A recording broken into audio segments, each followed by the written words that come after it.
PhonePe GPay மூலியமாக பணப்பரிவர்த்தனை நடந்தால் ஜிஎஸ்டி வந்து ரெஜிஸ்டர் பண்ணணும், ஜிஎஸ்டி ரெஜிஸ்டர் பண்ணி அதுக்கு உண்டான டாக்ஸ் கட்டணும் அப்படிங்கிற மாதிரி ஒரு பிம்பத்தை வந்து உருவாக்கிட்டாங்க. எல்லாம் சோசியல் மீடியா நியூஸ்ல தான்.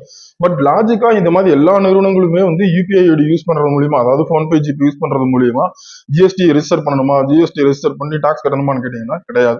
ப்ரொடக்ஷன் செக்டார் ஒரு பொருளை வாங்கி விற்கிறாங்க, இல்ல பொருளை உற்பத்தி பண்றாங்கன்னு சொன்னா இவங்களுக்கு வந்து ஒரு வருஷத்துக்கு கிட்டத்தட்ட 40 லட்சத்துக்கு மேல டேர்ன் ஓவர் இருந்தால், 40 லட்சத்துக்கு மேல அவங்க பிசினஸ் பண்றாங்க, வருமானம் இருந்தால் அவங்க கண்டிப்பாக ஜிஎஸ்டி ரெஜிஸ்டர் பண்ணணும்.